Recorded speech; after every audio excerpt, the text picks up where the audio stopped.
हुए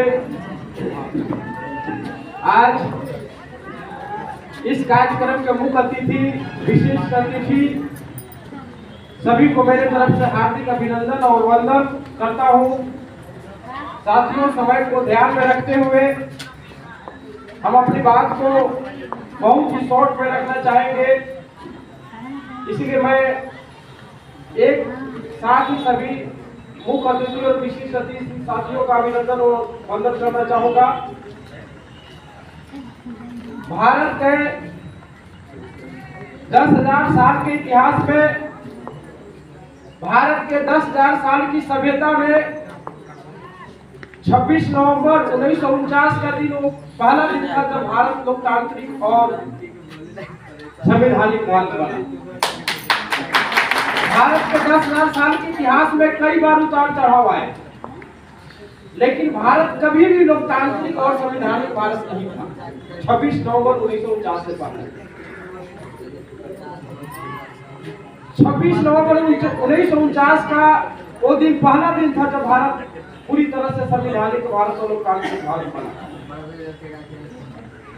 बुद्ध के जो संघ था, उस संघ में डेमोक्रेटिक प्रैक्टिस मिलती है। आदिवासियों की जो गण पद्धति थी उसमें भी डेमोक्रेसी देखने को मिलती है, लेकिन पूरे भारत में as a state, as a country democracy अगर सेटल हुई हो तो 26 नवंबर 1949 का दिन।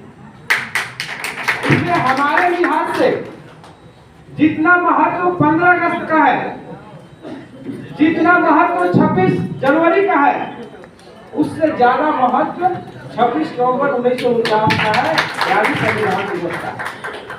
क्योंकि संविधान है तो भारत रिपब्लिक है, गणतंत्र है। संविधान है तो भारत इंडिपेंडेंट है। अगर संविधान नहीं है तो भारत गणतंत्र भी नहीं है, और संविधान नहीं है तो भारत स्वतंत्र भी नहीं है। भारत की रिपब्लिक यानी गणतंत्रता और भारत की स्वतंत्रता, ये दोनों टिके हुए हैं तो भारत के संविधान के ऊपर टिके हुए। हम सभी जानते हैं, अब इसका थोड़ा सा हम बैकग्राउंड पर जाएंगे। आप सभी जानते हैं कि 9 अगस्त 1946 को संविधान सभा का गठन हुआ और 9 दिसंबर 1946 को डॉक्टर बाबा साहब अम्बेडकर संविधान सभा के मेंबर बने।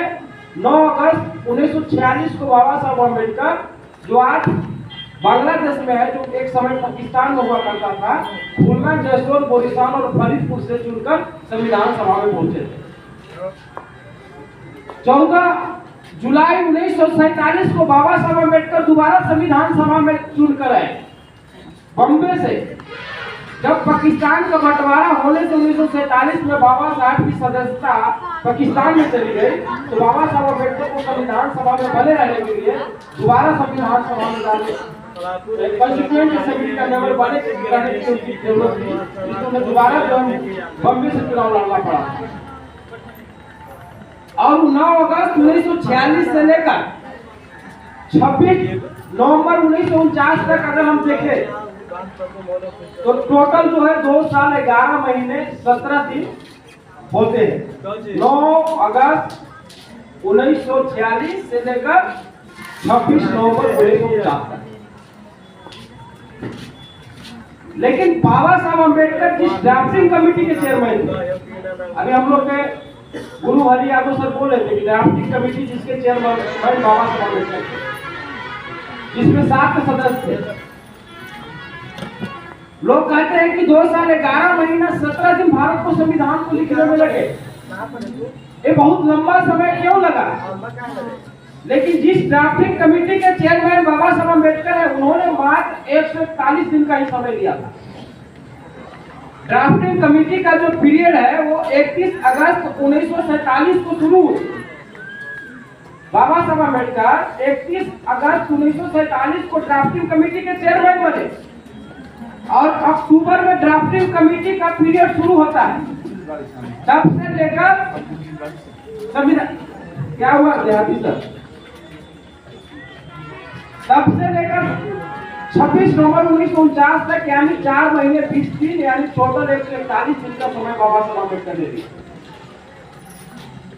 अब हमारे सामने सवाल खड़ा होता है कि जब 26 नवंबर 1949 को भारत का संविधान बन गया और उस दिन भारत की संविधान जब बना तो भारत की संविधान की प्रस्तावना लिया गया we the people of India, और उस प्रस्तावना में लिखा हुआ है कि हम भारत के लोग 26 नवंबर 1949 को, अभी हम लोग प्रस्तावना पढ़े कि हम संविधान को क्या करते हैं, अधिनियमित करते हैं, इनेक्ट करते हैं, अंगीकृत करते हैं, एडॉप्ट करते हैं और आत्मर्पित करते हैं,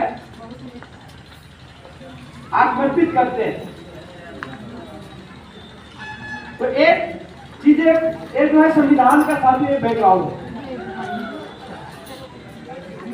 तो सवाल खड़ा होता है कि जब 26 नवंबर 1949 को संविधान बन गया था तो 26 नवंबर 1949 को ही गणतंत्र दिवस क्यों नहीं घोषित कर दिया? जब 26 नवंबर 1949 को संविधान बन गया तो 26 नवंबर 1949 को ही गणतंत्र दिवस घोषित कर देना चाहिए था, लेकिन 26 जनवरी 1950 को क्यों घोषित किया गया? इसके पीछे क्या कारण है? इसके पीछे कारण यह है साथियों कि 31 अगस्त 1929 को कांग्रेस का अधिवेशन चल रहा था लाहौर में, और उस अधिवेशन में उस वक्त पंडित जवाहरलाल नेहरू कांग्रेस के राष्ट्रीय अध्यक्ष थे, और 31 अगस्त 1929 को रात्रि में उन्होंने अपना अध्यक्षीय भाषण दिया, और अध्यक्षीय भाषण में उन्होंने कहा कि हम जो है 26 जनवरी 1930 तक अंग्रेजों से पूरी तरह से आजादी ले लेंगे, कंप्लीट सेल्फ रूल ले लेंगे। तब से लेकर 26 जनवरी 1930 से लेकर 1947 तक कांग्रेस ने स्वतंत्रता दिवस के रूप में मनाया। तो जब हमारा संविधान 26 नवंबर 1949 को बना तो संविधान में एक आर्टिकल है 394, उसमें लिखा हुआ है कि संविधान की लागू करने की जो तिथि है वो 26 जनवरी 1930 होगी। संविधान की लागू करने की तिथि क्यों होगी, क्या होगी? 26 जनवरी 1950 क्यों होगी? अभी आपके सामने बताए, आपके बीच रख रहे थे 31 अगस्त 1930 को जो लाहौर में कांग्रेस का अधिवेशन चल रहा था, और उस अधिवेशन में पंडित जवाहरलाल नेहरू अध्यक्षीय भाषण उन्होंने कहा कि हम 26 जनवरी 1950 तक पूरी तरह से अंग्रेजों से आजादी ले लेंगे। लेकिन आजादी मिली उन्हें 15 अगस्त 1947 को, तो संविधान सभा ने यह निर्णय लिया कि 26 जनवरी का जो दिन है इसका एक ऐतिहासिक महत्व है, इसका एक विशेष सम्मान मिलना चाहिए।